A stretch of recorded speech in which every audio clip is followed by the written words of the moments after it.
Hello. This is the Identity Restaurant where the confusion... I will summarize today's nationwide news, which was hit hard by the JTBC poll. Today, Democratic Party Representative Kim Young-jin predicted that candidate Ha Chung-woo's approval ratings will continue to rise.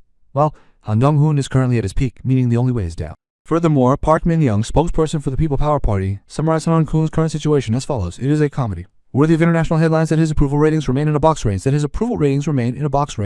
despite the fact that no one else in the world has the mental fortitude to ride in a flower palanquin of the establishment and be pushed back. In other words, while Han Dong-hoon's approval ratings were temporarily pumped up with full support from the vested interests, he is hitting rock bottom because his own marketability is so poor.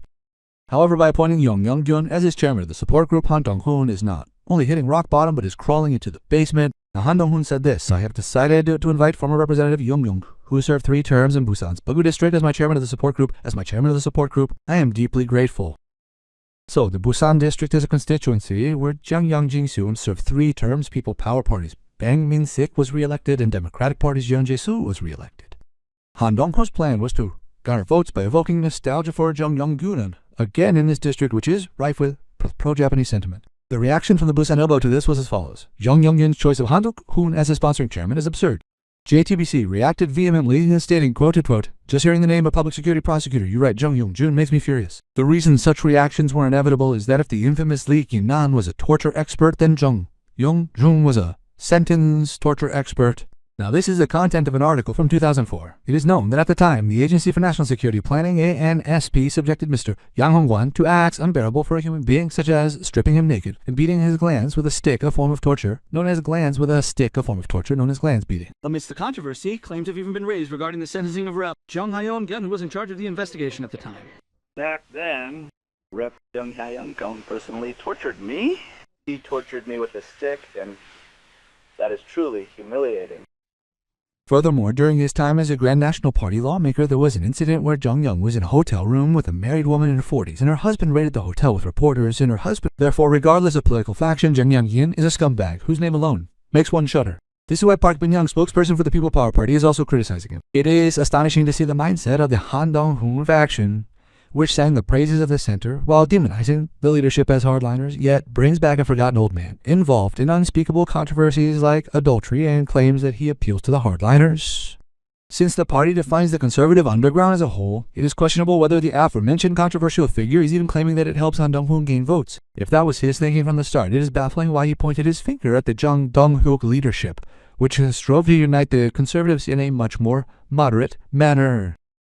Ultimately, it sounds like nothing more than an admission that the middle ground was not about rankings, but that he has been serving cult leader Han Dong-hoon and insulting our party members and supporters with petty wordplay. If his goal is to become a cult leader rather than to be virtuous, I advise him to stop filming this comedy of shouting and roaming the market, leave the political sphere, and start his own private religious cult. Now, his power is good. Now, because the situation is like this, even in conservative communities, Han Dong-hoon supporters are withdrawing their support, and the sites are being flooded with posts about Young Young-gun. Therefore, starting with today's news coverage, it appears that Han Dong-hoon's approval rating will hit rock bottom and sink into the basement. Now, amidst all this, a JTBC poll was released today. The results for Busan Bugap, Pyeongtaek, Daegu, and Gyeongnam were announced. In Busan Bugap, the results showed Han Dong-hoon with 37%, Park Min-sik with 26%, and Han Dong-hoon with 25%. A notable point is that even if the opposition candidates unify, it appears difficult to stop Ha Jung-woo's dominant lead. Not only is the possibility of unification low, but even if they were to unify to Han Dong-hoon, half of Park Min-sik's votes would shift to undecided voters or Ha Jung-woo, and conversely, half of Han Dong-hoon's votes would shift to undecided voters or Ha Jung-woo. Furthermore, public opinion is evenly divided on whether to unify or not.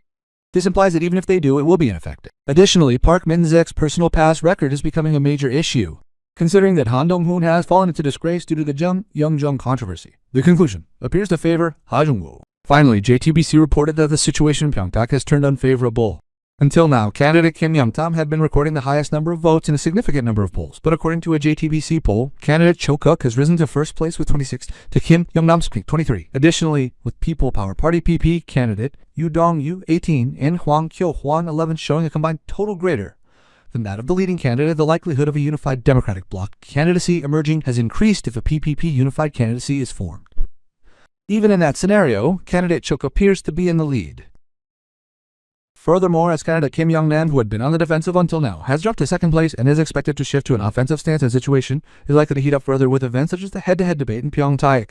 Coincidentally, candidate Kim-Nam appeared on various broadcasts today to denounce candidate Cho Koo-fang and clarify his stance on past remarks and security authority. What is truly regrettable about this process is that there was no apology regarding his past comments concerning the Comfort Women Agreement, the Seoul Ferry disaster, or the Itaewon tragedy, nor did he appear to have any intention of apologizing. It was particularly disappointing that he skipped over the part where he brought up taxes regarding the Seoul Ferry incident without providing a proper answer. Shouldn't he really apologize for this, considering the 100 concessions he made? The citizens clearly gave Kim-Nam a chance to change his stance, but he appears to have acted arrogantly. Even if he apologizes in the future, doing so only after the runner-up, Yejo has emerged as enough to warrant the assessment that he missed his opportunity. Furthermore, I believe he lost a significant point in today's interview due to his opportunistic attitude of deciding whether or not to hold a two-way debate based on the Yo situation.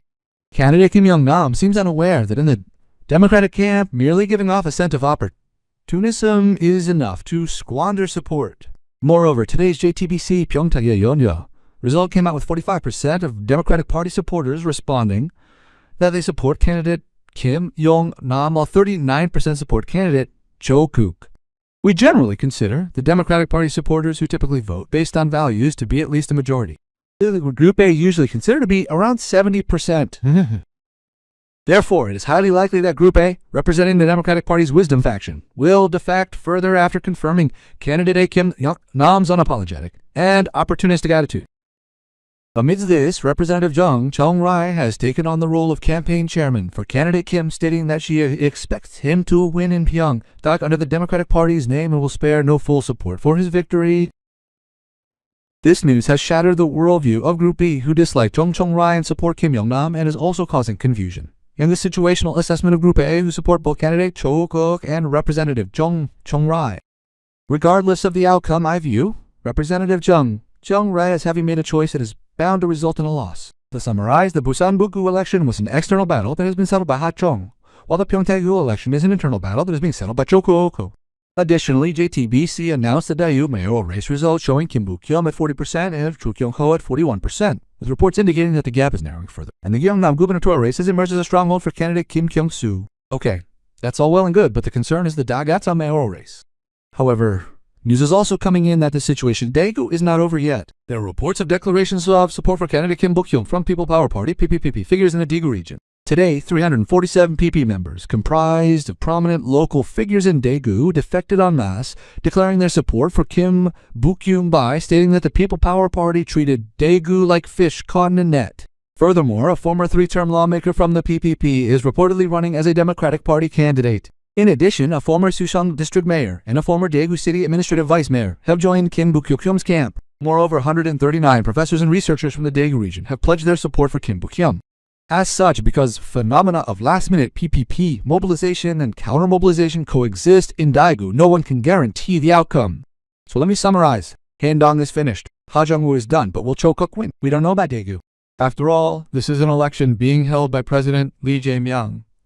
Subscribing to a political party is hell.